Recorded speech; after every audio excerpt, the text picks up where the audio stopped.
সদস্য, আপনাদের এলাকার সোনার টুকরা সন্তান জনাব মোহাম্মদ আকরাম হোসেন স্বপন ভাই। আকরাম ভাই দীর্ঘদিন ধরে আমার সাথে, আমার ছোট ভাই যে আমার মাহফিলের শিডিউলগুলো দেয়, যোগাযোগ করে যাচ্ছেন, কিন্তু আমাদের প্রোগ্রাম সব ফিল আপ করা ছিল, এরপরেও লোকটা ছাড়ে না আমাদেরকে। আমি সেই গাজীপুরের কাশিমপুরে মাহফিলে এসছি, ওখানেও ছুটে চলে গেছে। ওনার বাসা নারায়ণগঞ্জে, ও সেই চিটাগাং রোডে বাসা, চলে গেছে, ছুটে চলে গেছে, ওখানে দেখা করেছে। আসলে মানুষ দিল থেকে যেটা চায় ওটা আসলে পায়। উনি দিল থেকে হয়তো চেয়েছে। দেখেন আজকের মাহফিলটা আমাদের অন্য জায়গায় ছিল, কোনো এক কারণে এই মাহফিলটা ক্যান্সেল হয়েছে, আর কিছুদিন আগে ওই সুযোগ উনি লাগাই দিচ্ছে। কারণ উনি ওই যে দিল থেকে চেয়েছে, নতুবা এত কম সময়ে পাওয়ার কথা না। কারণ অনেকেই 1 বছর 1.5 বছর আগে প্রোগ্রামের শিডিউল নেয়, উনি কিন্তু এই কয়েকদিন আগেই শিডিউলটা পেয়ে গিয়েছে, ওই যে দিল থেকে চেয়েছে। খুবই কোরআন পাগল একজন মানুষ। তিনি চাকরি করেন, অনেক সীমাবদ্ধতা আছে। এই সীমাবদ্ধতা থাকা সত্ত্বেও গ্রামে এসে আপনাদের সবাইকে নিয়ে এত সুন্দর একটি আয়োজন করেছেন। এই আয়োজনের মাধ্যমে অন্যান্য যে সকল ভাইয়েরা চাকরি করছেন কিংবা যে যে কাজে জড়িত আছেন, আমার মনে হয় আকরাম হোসেন স্বপন ভাই সবার জন্য একটি অনুপ্রেরণার নাম। অনেকে আছে মাহফিল আয়োজন করবে কি, খালি হুমকি ধামকি দেয়, কাজেও নাই। আর এই লোকগুলো নীরবে নীরবে কোরআনের জন্য খেটে যায়। অনেকের বহু টাকা পয়সা আছে, তার টাকা পয়সা নাচ গানের আসরে লাগে, মদ আর জুয়ার আসরে লাগে। আর আকরামের মতো যে সকল ছেলেরা কোরআনকে ভালোবাসে, তারা তাদের পকেটের পয়সা আল্লাহর কোরআনের জন্য খরচ করে। এই দুই শ্রেণীর মানুষ কখনো সমান নয়। এই দুই শ্রেণীর মানুষ কখনো সমান নয়। জান্নাত আর জাহান্নামের অধিবাসীরা কি কখনো সমান হতে পারে? আসহাবুল জান্নাতি হুমুল ফাইজুন, লা ইস্তাওয়ি আসহাবুন নারি ওয়া আসহাবুল জান্নাহ। জান্নাত আর জাহান্নামের অধিবাসীরা কখনো সেম সমান হতে পারে না। ঠিক তেমনি কোরআন পাগল মানুষ আর কোরআন বিরোধী লোকেরা কখনো সেম হতে পারে না। এবং আমি ওনার ব্যাপারে আরো জেনেছি, মানবতার সেবায় উনি কাজ করেন। ওনার জায়গা থেকে যতটুকু সাপোর্ট তিনি মানুষকে দিতে পারেন, ততটুকু সাপোর্ট তিনি মানুষকে দিয়ে যান। মানুষের সেবায়ও তিনি অনেক কাজ করেন। অনেক মানুষের টাকা আছে, মানুষের সেবায় তার টাকা লাগে না। অনেক মানুষ সেবকের দায়িত্ব বসে মানুষকে শোষণও করে, চুরি ডাকাতি করে, এরকমও আছে। আর আকরাম ভাইয়ের মতো এই দেশে কিছু যুবক আছে, তরুণ আছে, যারা নীরবে নীরবে মানুষের সেবায় নিজেকে উৎসর্গ করে। আলহামদুলিল্লাহ। আমি আশা রাখি আকরাম ভাইয়ের এই কার্যক্রম দেখে এই এলাকার অন্তত আরো 100 জন যুবক আগামী বছর এর চাইতে আরো বড় মাহফিল করার প্রতিশ্রুতি নিয়ে ময়দানে নামবে ইনশাআল্লাহ। যুবক ভাইরা এখানে আছে তো? আওয়াজটা কি যুবকের মতো হবে না বুড়ার মতো হবে? যুবক ভাইরা এখানে আছে? আকরাম ভাইকে ফলো করে আকরাম ভাইয়ের সাথে থেকে কোরআনের ময়দানে নামা যাবে তো ইনশাআল্লাহ। যুবক, এটা এক, যুবক হচ্ছে এক মহাশক্তির নাম। যুবকরা ঐক্যবদ্ধ হয়ে গেলে একটি দুর্বল জাতির উত্থান ঘটে। যেন যুবকরা যদি এই পুঙ্গলি এলাকায় একত্রিত হতে পারে, আমার বিশ্বাস এই পুঙ্গলি এলাকার প্রত্যেকটি ইঞ্চি জমিতে কোরআনের আলো জ্বলে উঠবে ইনশাআল্লাহ। আকরাম ভাইয়ের বাবা মারা গিয়েছেন, দোয়া করছি আল্লাহ তাআলা যেন ওনার কবরকে জান্নাতুল ফেরদাউস বানিয়ে দেন।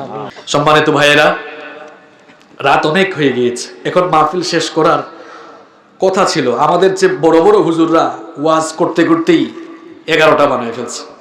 হুজুররা কি আছে নাকি? আপনারা কি ভাবছেন এই হুজুর এই চিপা দিয়া কথা বলে? আপনারা ইউটিউবে যারা আমার বক্তব্য শুনেন, সাফ সাফ কাট কাট কথা, সুজা কথা আমার। প্রধান অতিথিরা চলে গেছেন, বিশেষ অতিথি এখন আমি বসছি, তাই না? যুবকরা, যুবকদেরকে বলছি সিদ্ধান্ত নাও, পরিবর্তনের সিদ্ধান্ত তোমাদেরকে নিতে হবে। কোরআনের মাহফিলে কেবল কোরআনের কথা চলবে।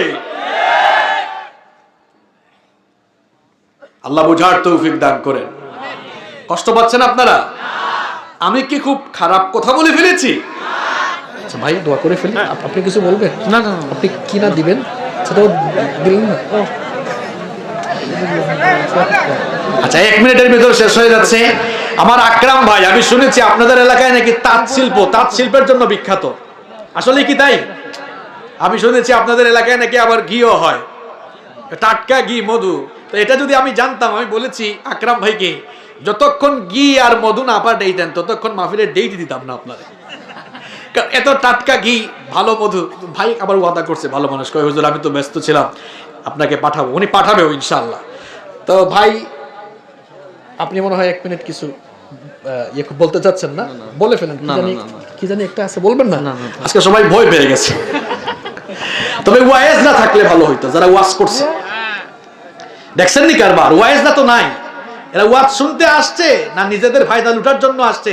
বুঝার দায়িত্ব আপনাদের বিবেকের কাছে রেখে গেলাম। আচ্ছা আমার আকরাম ভাই এই তাঁত শিল্প উনি খুব যত্ন করে নাকি কোন জায়গায় গেছে?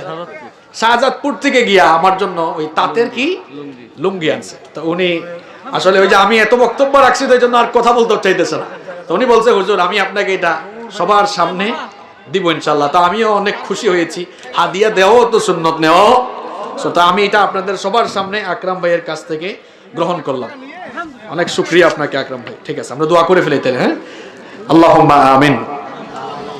ربنا ظلمنا أنفسنا وإن لم تغفر لنا وترحمنا لنكونن من الخاسرين ربنا اصرف عنا عذاب جهنم إن عذابها كان غراما رب العالمين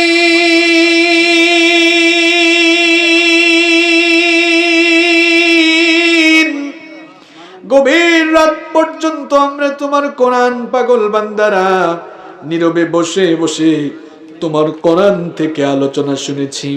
মাবুদ গো, আমরা আমাদের জীবনে কত যে গুনাহ করেছি তার কোনো হিসাব নাই।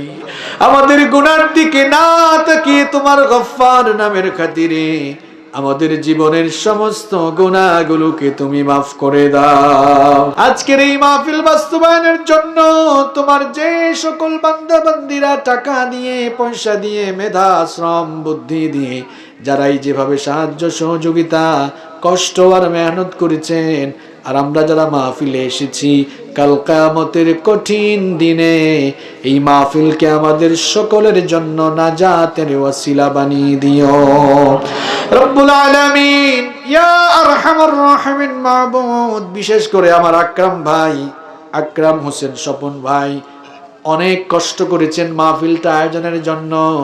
রব্বুল আলামিন, তিনি পুলিশের চাকরি করেন, চাকরির অনেক সীমাবদ্ধতা থাকা সত্ত্বেও সময় দিয়ে কোরআনের এই বাগানটা সাজিয়েছেন। রব্বুল আলামিন, আমার আকরাম ভাইয়ের জীবনের গুনাহগুলো মাফ করে দাও।